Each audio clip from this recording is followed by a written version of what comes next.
Un privilegio volver a saludarles en una nueva reflexión, tal como estamos haciendo día a día desde hace ya unas par de semanas. Gracias a quienes nos escriben, a quienes nos apoyan y aunque no necesariamente deben estar de acuerdo con mis planteamientos, porque cada persona tiene derecho a expresar lo que quiera y a recepcionarlo como quiera. Solo los invito a reflexionar. Qué decidas y qué elijas después es un asunto absolutamente personal. Hoy día vamos a hablar del duelo, pero del duelo en el contexto de la concepción que tenemos de Dios. Tengo en mis manos un pequeño gran libro escrito por uno de mis escritores favoritos, C.S. Lewis. Entre paréntesis, yo no tengo un escritor o escritora favorita. Yo tengo muchos escritores que admiro de diferentes tallas. Algunos simplemente me gusta un solo libro que ha escrito.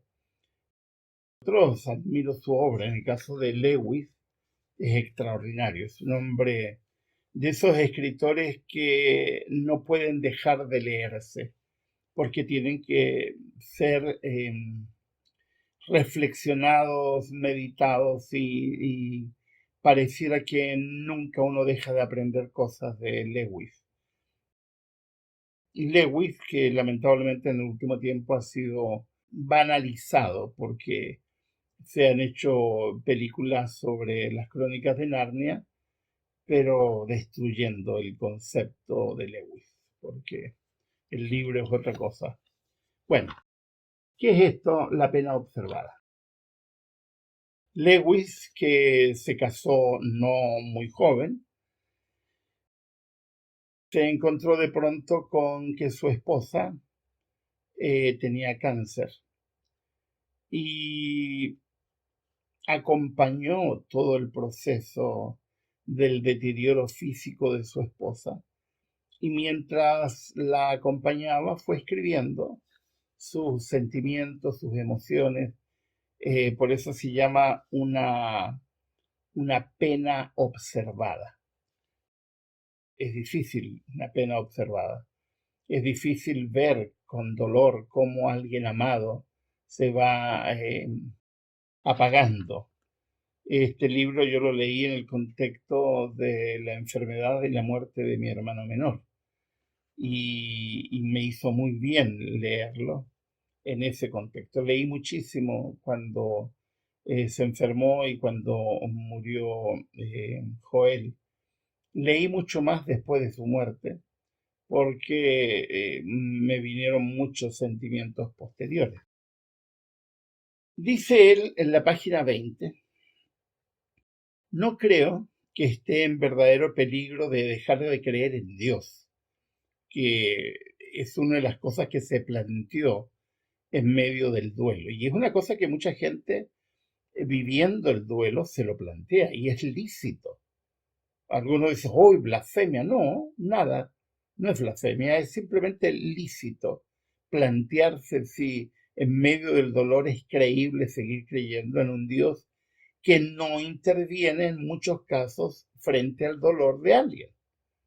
Yo me he preguntado en estos días dónde está Dios en Ucrania, con un desquiciado mental que está destruyendo miles y miles de vidas. ¿Para qué vamos a decir de la ciudad que están quedando prácticamente en ruinas frente, además, a la mirada de alguna manera cómplice de muchos países que no están haciendo, a mi gusto, lo que deberían, porque le tienen miedo a un desquiciado. Es mi opinión. Ahora, vuelvo a repetir, no creo que esté en verdadero peligro de dejar de creer en Dios. El verdadero peligro es llegar a creer esas cosas espantosas sobre Él. La conclusión que me espanta no es así que al cabo no hay Dios, sino así que esto es Dios verdaderamente, no te engañes más. En medio de tanto sufrimiento, normalmente se dicen cosas sobre la divinidad, muchas veces provocadas por el dolor, pero en muchos casos provocados por una concepción de Dios tan aberrante que es mejor no creer. Por ejemplo, como algunos creen que Dios controla todo, así que Dios controla a Putin enviando bombas. Dios no controla todo. Dios no controla a gente desquiciada ni controla la voluntad humana. Sigue diciendo, nuestros mayores se sometían y decían que se haga su voluntad. Y él se pregunta, ¿cuán a menudo el mero terror ha sofocado el amargo resentimiento y un acto de amor? Sí, un acto en todo sentido se ha aplicado para ocultar la operación. Por cierto, que es bastante fácil decir que Dios parece ausente cuando más lo necesitamos, porque está ausente porque no existe. Pero ¿por qué entonces parece tan presente cuando, para decirlo con toda franqueza, no lo estamos buscando? El otro día escuchaba a alguien, una ucraniana, una anciana ucraniana, decir, ¿cómo es posible que alguien creyente, porque aunque ustedes no lo crean, Putin es creyente, pueda estar haciendo esto a nombre de la paz, porque supuestamente inició esta guerra absurda en nombre de la paz? Yo me pregunto también cómo es posible, cómo es posible, es una especie de esquizofrenia religiosa. Dios está presente en nuestro dolor siempre. Dios está presente aunque no lo entendamos. Dios está presente aunque nuestra realidad nos indique que probablemente no lo está.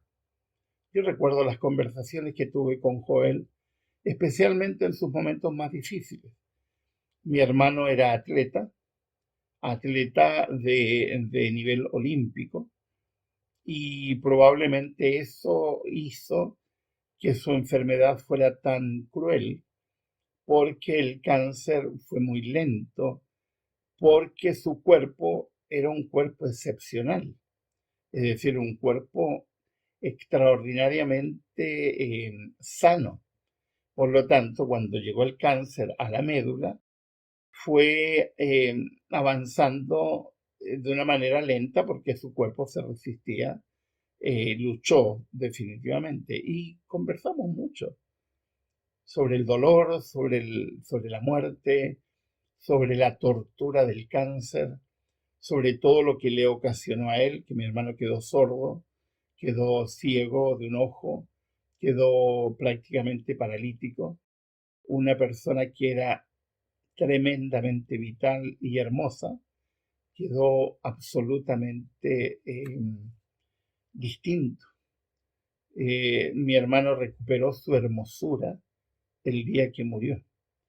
Es como que si hubiera el dolor lo tuviera tan contraído y lo había desfigurado cuando murió y lo vimos allí muerto. Su rostro había cambiado con una paz que solamente se puede explicar cuando ya no hay dolor. ¿Por qué tenemos la tendencia a culpar a la divinidad por lo que nos ocurre? Hay una frase que solemos usar, que es una mala frase. Dios controla todo. No, Dios no controla todo. Dios se ha autolimitado dejando al ser humano que elija y decida. Por lo tanto, Dios no tiene control sobre las decisiones humanas. Si Dios controlara las decisiones humanas, sería un tirano y no Dios, y no sería justo. Si fuera así, estaríamos ante la presencia de un Dios aberrante, de un Dios sin respeto al ser humano. El dolor, la muerte, el dolor, el sufrimiento, no tienen absolutamente nada que ver con Dios. Dios ni lo provoca ni lo ocasiona. Pero atribuirle a Dios el sufrimiento y el dolor, como algunas personas que han presentado una imagen de Dios aberrante, especialmente en estos días, cada vez que ocurre una guerra o alguna situación terrorista, etcétera, la gente recurre a explicaciones de Dios que son aberrantes. ¿Quién es Dios?